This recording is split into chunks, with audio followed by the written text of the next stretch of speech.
So you know how when you're first learning to use your new language, it's hard to practice saying things that actually communicate something that aren't just repeating and parroting things in class. Well, that is why I love these information gap games, things that are like playing Battleship or Guess Who. So I played a fun one today from Greg and Angela Thomsons Phase 1B guide. I'll put a link everywhere. Whoops, there went my barrier. Everywhere you can see it, but it's in the Phase 1B graphics pack. If you look at, it's optional after session something or another. Sorry, I guess I cut it off my thing. Anyway, I'll put a link. So I've been having a lot of trouble remembering, I'm just gonna take this, day and week and month and stuff like that. So this was a great way to practice it. So first,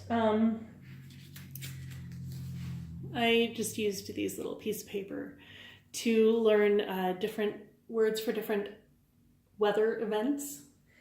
And then we had that piece of cardboard up between us, and so we took turns, and I'd say well, today it was partly cloudy and partly sunny, and then I'd put the little thing on today. And then we just took turns back and forth, and then when we were done, we compared them. And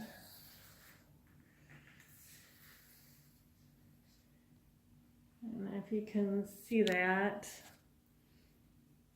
well enough, but I got one wrong. I understood last week as being last week, like the week that just happened, instead of the last week of the month. But even just having that conversation, that really stuck it in my head rather than, doing something else with it. So that was really fun. I just wanted to show you what else we did today. I found this I Spy snap at a thrift store, and it's just got these random pictures. So we dealt them out, and then we flipped them over one by, each of us would flip one over, like you do when you're playing Snap. And then if there was something that the two pictures had in common, the first person to sign it won those pictures. So that was a lot of fun, and it was a good review. And then I have these shapes cards, 2 sets from Dollar Tree, and I didn't use the side that has the words on it, but I think some of the cards just have words on them, and I recycled those. But they've got shapes, and then they've got pictures of stuff. So we did the same thing with the cardboard barrier, and I would put a card out, and she'd ask me what shape it was and what colors it was, and was it food or stuff like that.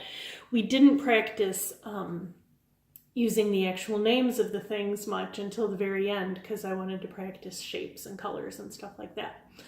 So those are the fun games we played. I'm really excited about this weather one, giving me a chance to practice the week, month, day, last week, tomorrow, yesterday words. And then we also did a thing just signing without any, I had a picture of the 4 seasons.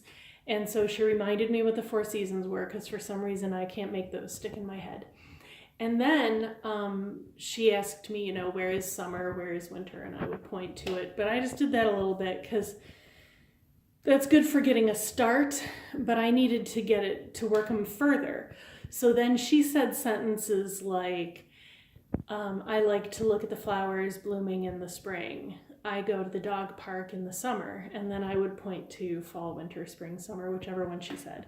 And then it was my turn, and then I came up with sentences using the seasons in it too.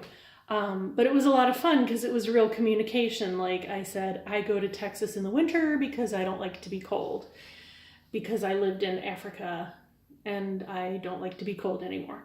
And so it was a fun communication activity, and now the seasons are stuck a little bit better in my head and can come off my hands a little bit more. Since this is American Sign Language, it's coming off my hands, not my tongue. Anyway, those are just some more information gap games that we played, and it worked pretty well, so I wanted to share it with you. I would love to hear how you use these kinds of games in your language learning and steal ideas for materials and techniques. Thanks.